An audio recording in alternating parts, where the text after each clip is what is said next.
네, 진보당 부대변인 김도연입니다. 오전 브리핑 시작하겠습니다. 총 2건입니다. 양극화 해소하겠다는 윤석열 대통령, 대책은 있습니까? 윤석열 대통령이 갑자기 양극화를 해소하겠다며 나섰습니다. 교육, 소득 등 전 분야에 걸친 종합대책을 검토 중이며 이후 직접 양극화 대책을 발표할 것이라는 말이 나오고 있습니다. 양극화 문제를 해결하겠다는 의지는 좋으나 현재 정책 기조로 가능한 일인지 의심스럽습니다. 법인세율 인하, 증권거래세, 종합부동산세 등 거의 모든 세목에서 감세 조치를 하면서 올해만 해도 약 30조의 수입이 줄고 내년 적자는 80조가 넘을 것으로 예상됩니다. 부족한 세수를 메우기 위해 공자기금을 끌어다 쓴 돈이 벌써 223조 3천억입니다. 정작 걷어야 할 세금을 걷지 않은 채 밑돌 빼서 윗돌을 고이는 격입니다.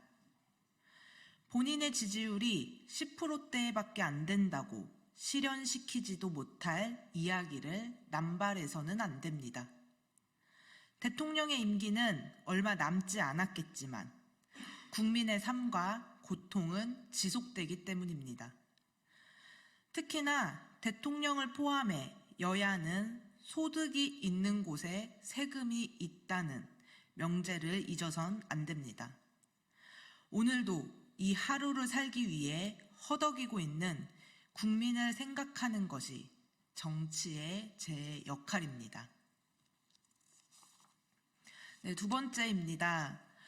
곳곳에서 터져나오는 교수 시국선언, 엄중한 경고를 무시했다간 역사 속으로 재빨리 사라질 것입니다. 대학교 교수들의 시국선언이 이어지고 있습니다. 경남대와 경상국립대, 창원대를 시작으로 외대, 국민대, 경희대, 공주대, 경북대, 한양대, 숙대, 아주대, 고려대 등 많은 교수들과 연구자들의 윤석열 대통령 퇴진 요구가 터져나오고 있습니다. 교수들의 시국선언에 자제하겠습니다. 교수들의 시국선언에 대해 지지율이 낮아지니 의뢰하는 행동이라 생각하며 가볍게 여겼다간 큰 코 다칠 것입니다.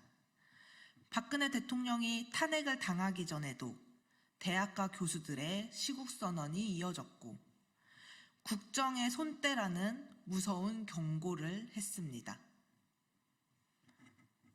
그런데 이젠 그 박근혜 정부보다 심각한 국정농단이라며 김건희 특검 수용과 검찰 개혁 등을 요구하고 있습니다. 입만 열면 거짓말을 일삼고 누가 대통령인지 모르게 권력을 남용하는 윤석열 정권을 더 이상 지켜보기 어렵다는 것이 우리 사회 최고의 지성인들의 목소리입니다. 과거에도 민주주의를 훼손했던 정권을 향한 교수들의 시국선언은 사회적 경고를 넘어 국가 권력을 견제해 왔습니다. 그 역사적인 흐름을 읽지 못하고 무시한다면 윤석열 대통령 또한 임기를 마치지 못하고 역사 속으로 사라질 것입니다. 이상입니다.